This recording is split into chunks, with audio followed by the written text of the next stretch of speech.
இறை இயேசுவில் அன்பிற்குரியவர்களே, திருவருகை கால 3ஆம் வாரத்தில் பயணித்துக் கொண்டிருக்கும் நாம் கிறிஸ்துவின் பிறப்பை மகிழ்ச்சியுடன் நம் உள்ளங்களில் வரவேற்க தயாரித்துக் கொண்டிருக்கின்றோம்.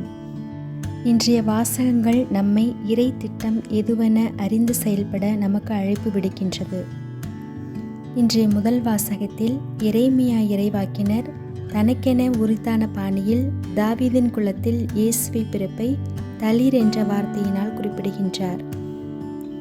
மீட்பின் திட்டத்தை நிறைவேற்ற அன்னை மரியாவின் மூலம் இம்மண்ணில் தோன்றவிருக்கும் தளிராகிய இயேசுவை அறிமுகம் செய்து வைக்கிறார் எரேமியா இறைவாக்கினர். ஒத்தமைவு நற்செய்திகளில் மார்க்கு மற்றும் யோவான் ஆகிய இருவரும் இயேசுவின் பணிவாழ்விலிருந்து தங்களது நற்செய்தியை துவங்குகின்றனர். மத்தேயு மற்றும் லூக்கா ஆகிய இரு நற்செய்தியாளர்களும் இயேசுவின் பிறப்பிலிருந்து நற்செய்தியை துவங்குகின்றனர். இவ்வாறாக இயேசுவின் பிறப்பானது இருவேறு விதங்களில் நற்செய்தியாளர்களால் அறிவிக்கப்படுகிறது. இந்த பிறப்பு நற்செய்தியை ஏற்றுக்கொள்ள புனித அன்னை மரியாவும் புனித யோசேப்பும் முதலில் கலக்கமடைகின்றனர். இறைவனின் மீட்பு திட்டத்தில் கையளிப்பு என்பது இன்றியமையாத ஒன்று. தயக்கம் மற்றும் கலக்கம் இருந்தாலும் வானதூதர் இருவரின் கலக்கத்தையும் நீக்கி இறை வெளிப்பாட்டை உணர வழிவகுக்கின்றார். வானதூதரின் இறை வெளிப்பாட்டை உணர்ந்த புனித அன்னை மரியாவும் புனித யோசேப்பும் முழுமையாக இறை திருவுளத்திற்கு தங்களை முழுவதுமாக கையளிக்கின்றனர்.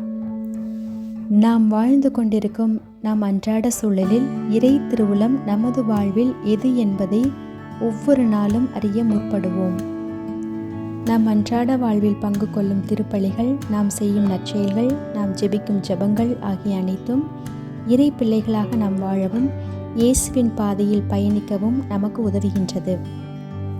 புனித அன்னை மரியாவை போன்றும் புனித யோசேப்பை போன்றும் நமது வாழ்வில் இறை வெளிப்பாடு என்ன என்பதை உணர நமது உள்ளமானது தூய்மையாகவும் நேர்மையானதாகவும் இருக்க நாம் முயற்சி செய்ய வேண்டும்.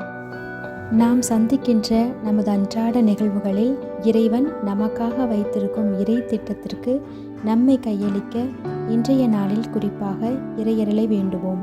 இறைக்கரம் நம்மை தொடர்ந்து வழிநடத்த நாம் நற்பாதையில் நடக்க இறையாசிர் வேண்டி ஜெபிப்போம். ஆமென்.